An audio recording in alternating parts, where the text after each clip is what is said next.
Hey guys, it's here bringing you another video. Welcome back to another Challenger Spectate, and we've not done one of these actually in a really long time. Mainly, which is good to actually, I think, say, I've been so productive recently the last few weeks that, you know, Challenger Spectates, I've never hidden it, they're really good to do when I've struggled to get live commentaries. And I will say, that isn't the case with this video. I've got millions of live commentaries at the moment, but I was just personally in the mood to do a Challenger Spectate. So hopefully you guys enjoy. A lot of you who watch these do enjoy them. And arguably, they're the most educational content I actually do. So, this game, apparently we are watching, the name of the account is Hans Sammer. I do recognise that name, whether it's 100% him or not. Again, some people name themselves after others, but I think, you know, we're in high challenger here. I think this is the Hans Sammer. It's a pro AD carry player, and they are playing Varus. So, the comps are top lane, Set Riven, jungle, Nidalee, which is quite weird to see, but versus Warwick. Mid lane, LeBlanc versus Ryze. And then bot lane, Ezreal Yuumi, pretty standard, versus Varus Lulu. And what is good to see, and what I liked about this game, other than what clearly you'll see this game, and meanwhile, bad positioning from the Ezreal, heal from Hans Sammer, exhaust comes out from the Yuumi, heal comes out by the Ezreal as well. Very aggressive level 1, but that was bad positioning from Ezreal. You know, they just thought, what, they're going to let them walk into lane casually? No, like, you can use that poke harass of Lulu Varus, and then they even was like, we can go for an all-in. But yeah, this game, what I like is you'll see the Varus, little spoiler, take over this game. And one, I would be like, how the hell does a Varus take over this game? But it's also not the typical Varus build. The more typical Varus build in modern day League is the lethality build, right? Prowler's Claw, the lethality items. But because they have a Lulu, maybe this Varus didn't want to do that, or they just don't think it's as good as this Varus does on-hit Varus. And I haven't seen on-hit Varus in ages. The attack speed build that, you know, you are going for those constant autos that obviously Lulu is definitely going to help with. So that's why I was very interested to see this game just as a commentary and as a fan of League, to be honest. Meanwhile, mid lane, just very quickly, Ryze trading and beating a LeBlanc early. And yes, LeBlanc has Ignite, Ryze does not. So it does show, again, the whole weirdness of Season 11 is late game is no longer really late game.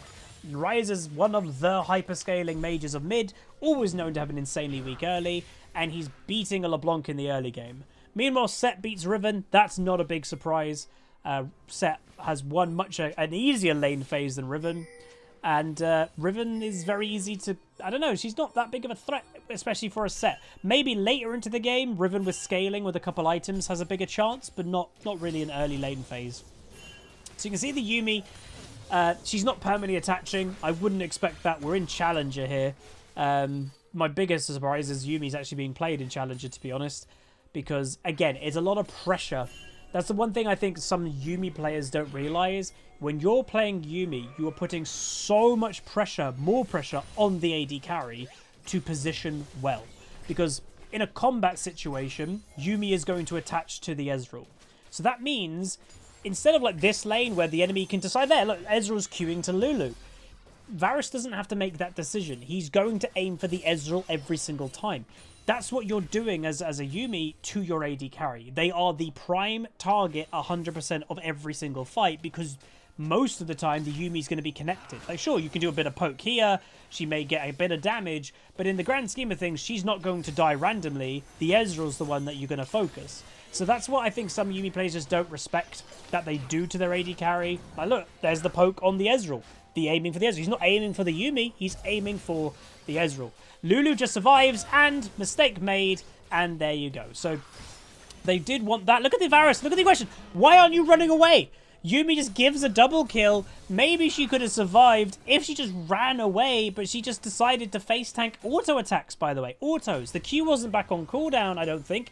Varus got that kill by autoing 3 times, arguably, more than Yuumi should have let him. Very weird to see, especially in a challenger game. Again, you can see it's a challenger game, by the way, by the base. They do have a golden base that nowhere else in the game has. And you only get that if you're currently in Challenger. If you get demoted or whatever, it goes instantly. But that's also how to tell in a replay who is Challenger. Anyway, Varus buying his first big component item for his Mythic. Obviously, Noon Quiver, I think it's called. Did I get it right? Yes, I did. Also worth knowing in that time, Nidalee ganked top lane. And yes, Riven died again. And she's also near enough half farm. So very bad for the Riven. That is not what in, let's say, bot lane you'd like to see. Because we've always said, like, if you're a top laner and your bot lane is feeding, there's nothing you can do. It is true the other way around as well. If you're AD carry, there's nothing you can do if you have a feeding top. Nothing. Like, great, he's a feeding top. If you're a support, we have seen supports roam to top lane from time to time, but that does sacrifice arguably your own lane, so it's not always going to be done. But yeah, and Riven gets a kill. There you go. Riven manages to pull a kill back. Lulu taking a bit too much damage. Varus again just auto-attacking. Gets the exhaust. Lulu, oy! That's okay. Ezreal does get the kill, which is good for Ezreal, but in the grand scheme of things, look at this XP. So many people don't value XP. XP is going to give you a lot of gold. It's going to give your spell a lot, you know, your ultimate. And this is XP that the Ezreal... It's going to be hard for him to catch up this XP. Also, mainly, it's not just, Ezreal died and he's sharing it with Lulu.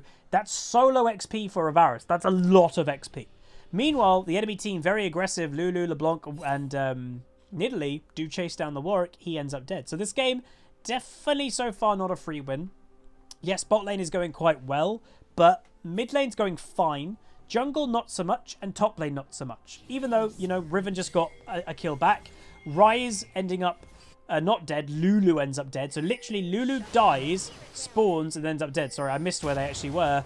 I actually am going to go back and watch that because I completely missed what was actually happening. So there you go. So Lulu walks into the jungle from, I guess, spawning. These two are just casually there. And now they're getting caught. So the Varus is going to kill the Nidalee. And then you would think it might be a buy one, get one free. Lovely auto attack by Varus to get the Yuumi. And the Ryze will pick it up. Ezreal was trying to get there for the W for the Yuumi, but was not not close enough. But yeah, that is quite a common thing I will say that Yuumis tend to do. Is that if they're AD carry, it's not going that well, they'll attach to the jungler. And it's very annoying, especially when it's an Ezreal that's a relatively safe laner. He can just chill. He can just be an Ezreal. Q poke, farm from Qs, be pretty safe. And then Yuumi is buffing up the Nidalee that's already insanely quick. Already has had a good start to the game. And then you have a roaming, buffed up Nidalee, and you're like, what the hell do you do to that? I've seen it many times. Oh no! Nidalee steals the dragon and then just flashes out of the pit. That's a big blow to this Warwick's morale, I would say. Oof, that's not good. And that also, I will say, let's just quickly go back and confirm. So many junglers do not pull the dragon out. Yep, look, he is not pulling the dragon out. Pull it out. The reason why you don't want this into the pit, because what you're literally about to see happen. Nidalee walking up. Oh, he's doing dragon. Control ward, pops over the wall, bang, gets it, and flashes out. If the dragon was here, it's a longer travel distance for Nidalee to come in, and you have a longer reaction time as a jungler of, do I go to smite the dragon? Do I actually try to kill it? Or do I focus to try and kill the Nidalee? Even in Challenger, people are making that mistake. Pull the dragon out pretty much every single time, unless they're dead. Unless, like, oh, the enemy team's dead, then fair enough. But and that's the type of perfect situation that, yes, pull the dragon out. If Warwick pulled that dragon out, I would say he would have got that dragon pretty easily. But he didn't. So that's pretty poor play. Ryze doing some bit of stealing, but then bumps into the Nidalee, who again is strong. And once again, the cat is just like, I'm not interested in bot lane. I'm just going to roam. LeBlanc missing some spells, was quite desperate for it. And Ezreal does finish him off. Oof. So this so far, red team not looking too hot in like momentum. They're technically still ahead in gold, but the enemy team obviously got the first dragon. But they're ahead in gold mainly probably because of AD carry. The AD carry difference right now is 3k total versus 4.4. So that's right there, a lot of the difference. Well, that's more than the difference. Where jungle is behind by 1,000, 1.1. Top lane is down now, died again, did Riven, so down by about 700. Support, roughly even, but Yuumi's a little bit down herself. But yeah, so mainly everybody's down on gold. Well, mid lane as well. So 2.8 to 3.8. So 1,000 gold difference in mid. Over 1,000 gold difference in AD carry. But then the rest of them are really far behind. Well, the other two, top and jungle, pretty much. So, yeah. Which is maybe what we'd, unsurprising if we can actually like look at the scoreboard. Oh, 30 farm up. 1-3 versus 2-1. Jungling. 12 farm up. 3-1 versus 0-1. No assists. So it makes sense. Also, if I'm not mistaken, Varus, yeah, So you know Grievous Wounds, the anti-healing item, or anti-healing buff, debuff, whatever you want to call it, that arguably should be stronger. Varus's E, the AoE, actually, oh, nice ult, very aggressive, goes to the flash play, looking for them auto attacks. Ezreal ends up dead, so does Yuumi, but a nice kill that Varus will now be solo. Probably just needs to back off, even though that they probably would want to stay for XP, and LeBlanc doesn't get there quite fast enough, and that would mean Varus probably is alive. If I was him, maybe I'd base back here, because right now we don't know where Nidalee is. LeBlanc also randomly could just W ult into this bush. She just warded it. She didn't go for it. Too late. But I like the aggression level of the red bot lane. They are very punishing, the Yuumi especially, because the Yuumi has not been in lane that much. Well, punishing both Ezreal and Yuumi. Meanwhile, they get a kill on Set, and maybe even one on Nidalee as well. So the 2v2 going very well for red team. And yes, both of them end up dead, which is great. But yeah, with the Yuumi not being in lane a lot, it's affected the Ezreal. He's over 20 farm, nearly 30 farm down, only 10 minutes in a challenger game. That's bad. So that is what it does to you also if you're a Yuumi that's like, right, I'm going to go on the jungler. Well, the AD carry's kind of screwed. So, yeah. Anyway, Kraken Slayer complete for the Varus. So right there, that does tell you that he's going for a more auto-attack centric build. Another thing that will tell you that, by the way, is his maxing. He is maxing E. He's maxing E, then his Q. E's good for like the slow that enables your autos. The lethality build uses Q a lot for its main damage source, so obviously you'll max Q if you do that. But yeah, obviously this Varus doing the auto attack build, which I do like. Again, you can see the Q poke, not that impressive. Yuumi doing a bit of poking onto the Ezreal, having it a bit of a trade herself. Loses it, but still not too bad. Both bot lane, by the way, completed their mythics. The only other person to complete the mythic. Meanwhile, the ulti comes in. Look at the auto attack damage. That is not bad. Look at this damage. Again, I've said before, is there too much damage in League? I know he has his mythic and the enemy team don't. But that, honestly, he shredded 2 people. Like, it wasn't like, oh, he just killed 1. He auto attacked basically 2 people to death within seconds. At 11 minutes into the game. It's a lot of damage. Like, wow.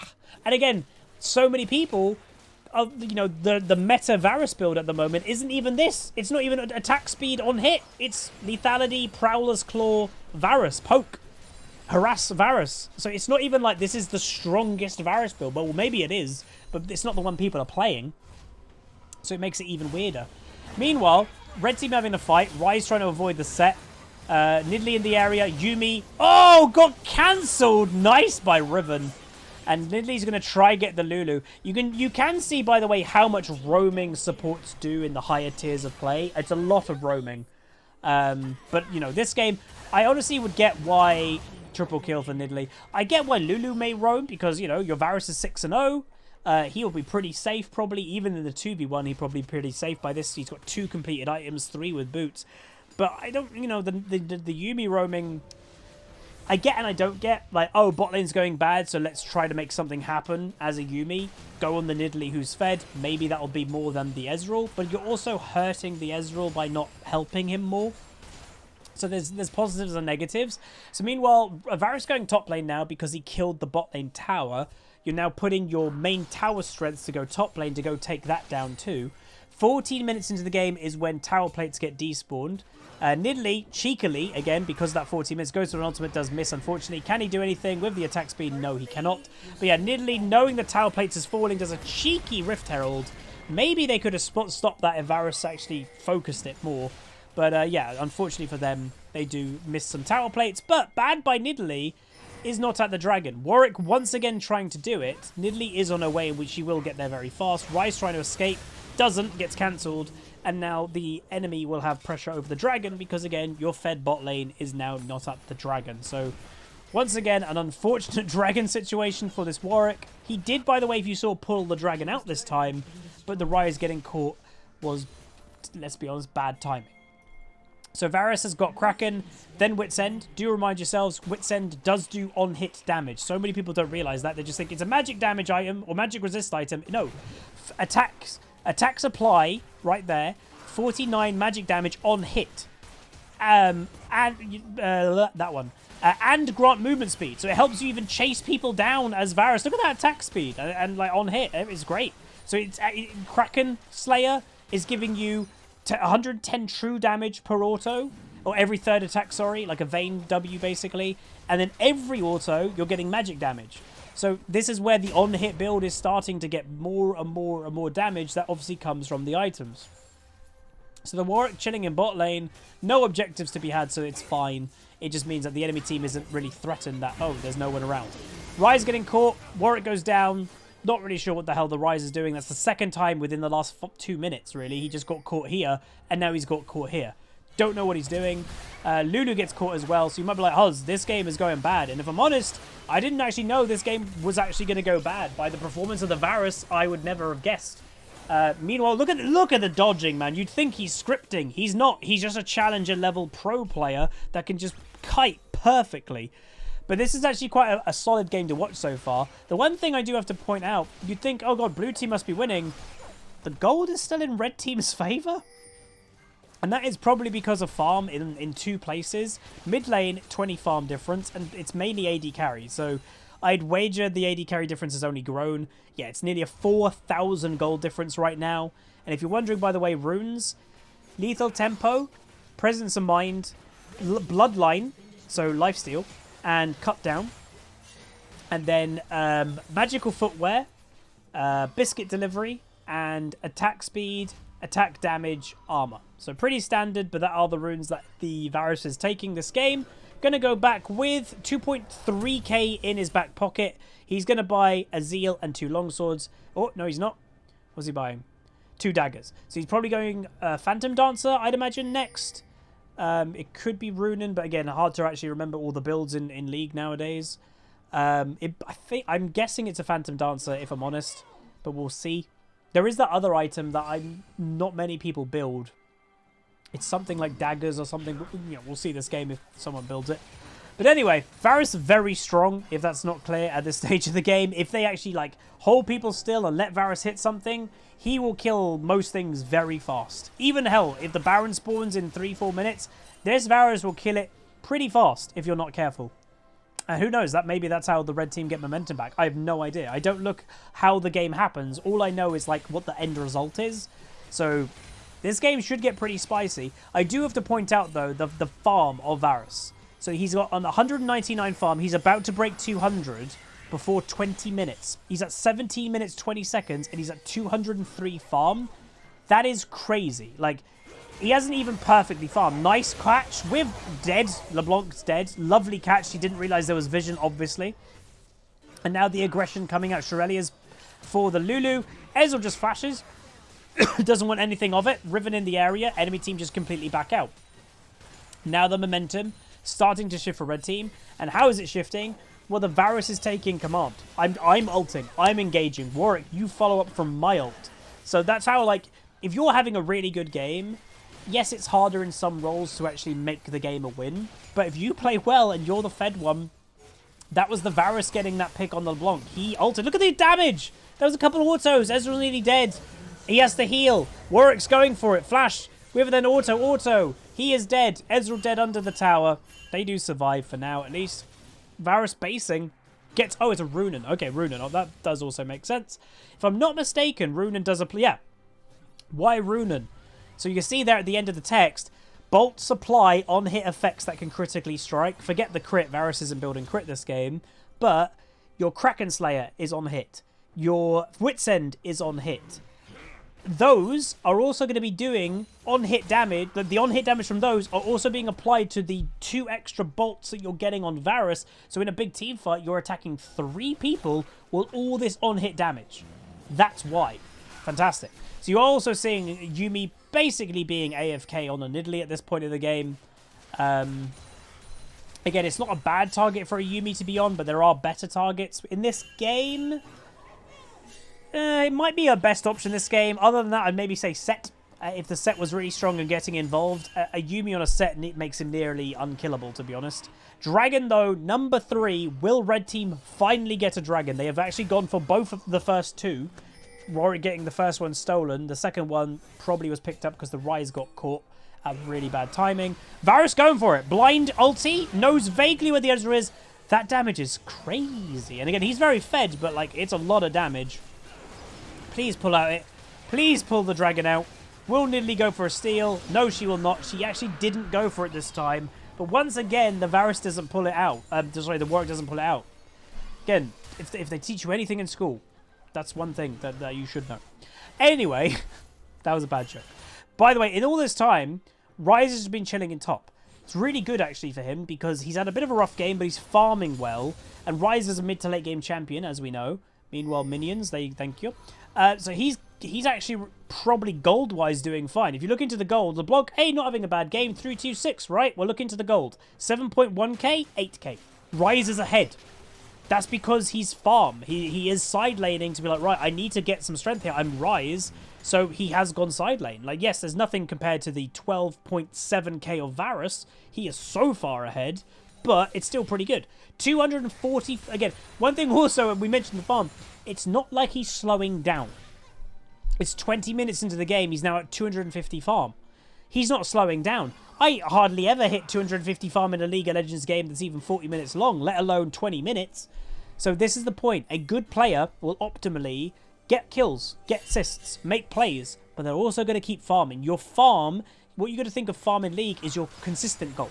You know you can get gold from farming. You're not guaranteed to get kills. You're guaranteed to get minions, and you're guaranteed to get gold from those minions. So that's where you're going to focus. That's what even this Ryze has done. He's had a rough game, but he's focused farm, because that's guaranteed income. So that is sometimes where you can recover your game if the enemy team's not careful. Like, they will underestimate this Ryze, thinking, oh, he's 2 and 5. He's not doing that good. He is stronger than LeBlanc at this stage of the game. Like, just straight up. Ezreal ults the Baron, which actually tells you they don't have any Baron vision, because if they had Baron vision, they wouldn't need to ult check the Baron. So now there could be pings of, guys, we could do Baron now, because you know they don't have vision. Meanwhile, pings of the Nidalee walking into the jungle, by the way. They are thinking about going for her. Ezreal damage not too bad with the Yuumi Q. There's the Nidalee. Warwick having a bit of a sniff. May go for the cat. And, or maybe not, because of the Varus. The main damage source isn't quite near enough. A lot of pings of the jungle. They're looking to go aggressive, clear some things of the blue team's jungle. And yeah, Nidalee's getting caught out. Remember, if you catch the Nidalee with a Yuumi, you catch 2 people. You buy 1, you get 1 free. She is in their jungle. Varus is on the hunt. Here we go. Oh, there's no Yuumi. He ults, he misses. He is, by the way, level 14, 3 levels above the Ezreal. They need to spread out. He go right. There she is. And nice fear. And I would now call Baron. Straight to the Baron. You killed the jungler. Don't know what really the Nidalee's doing, if I'm honest. Why isn't the Baron being started? Start it immediately, because then it gives less time for Nidalee to respawn. Or it gives more time that, oh, you're going to have a team fight that you have number advantage. So Baron is being spawned. Ezreal ulting does get the Varus and the Lulu. Obviously, Varus here is the target for them to kill. He's coming straight in with the ult is the set. Varus flashes. They get the Baron. Their main damage source isn't in the Baron pit right now, though. He's returning and will get a couple of bits of damage here or there. Gets exhausted. Ryze ulti. They should be going for this Ezreal. Varus can just auto-attack with the Q. You buy 1, you get 1 free. Lovely play by red team. And now, you know, they have clear command of this game now. 49k to 40k exactly. 9k gold advantage at 23 minutes. And let's be honest, everyone. Yeah, the Riven had a rocky start. She's recovered. She's still down on farm. Warwick had a rocky game. Has recovered. You know, 2 dragons you can't get back got stolen or taken when arguably red team should have got them. Ryze having a rocky game, but completely recovered his game. Nice snipe, by the way. They get the Nidalee again. Ryze recovered his game by farming. He's nearly 100 farm ahead, let's be honest. But bot lane, the Varus carried this game. If the Varus wasn't this far ahead, they'd have little team fight strength to compare to what they've had. Varus, like, going for that pick on the LeBlanc, that kind of started the chain reaction. Like, yeah, the Varus. Lovely ulti. LeBlanc getting caught out, trying desperately to get that Varus. Doesn't quite have it. And Varus will survive just. And, you know, that was close, let's be honest. But he will survive. Look at the life stealing as well, by the way. And that life steal, if I'm not mistaken, that's just from Bloodline. He has... Is it this? Yeah. So he has 9... That Varus has 9% lifesteal just from Bloodline this game. Meanwhile, Set getting potentially caught out. He ults to try and escape. Autos, the W avoid. Riven gonna go down. Doesn't go down. Lovely survival. Set goes down by the Varus. Ryze flashing. Doesn't quite get the root. Nope. He gets a bit caught also. He's got Zhonya's, but he's maybe dead. Warwick ulting. Where's the Varus damage? Nidalee, Zhonya Zing. Ryze goes down. Inhib goes down. Varus really positioning, but is just going to go aggressive. He's got stopwatch. Ezreal. Oh, lovely sidestep. Oh, my, no. Oh, my God, he survived. That sidestep was sick. Holy Jesus. That right there. What is a challenger AD carry? That. Maximizing damage with sidestepping at the same time. We're maximizing surviving. Holy moly. Hopefully you guys enjoyed this one. This was fantastic. Woo. That was really good. So if you guys enjoyed this one, please do throw a like on it. Again, sorry for the small break of Challenger Spectate for those that really enjoy them. Again, just been really productive recently, so I haven't had to do them a lot. But I wanted to. I was in the mood, and I find them fun to actually record. You know, I don't commentate like this too often, apart from Challenger Spectate. And there's the game. So 1509 performance, 313 farm at 25 minutes. This is what I would literally call a perfect game of Varus. A perfect game of on-hit Varus. Like, where would you flaw this game? There isn't. For it being a human being, there is no flaw in this game from the Varus at all, in my book. But that is going to be it. If you guys enjoyed, like I did, do throw a like on the video, throw a comment. Let me know what champs you potentially want to see in the upcoming episodes of Challenger Spectate. I might record a couple of them over the next couple of weeks. But yeah, like, comment, subscribe. See you guys next time. Peace.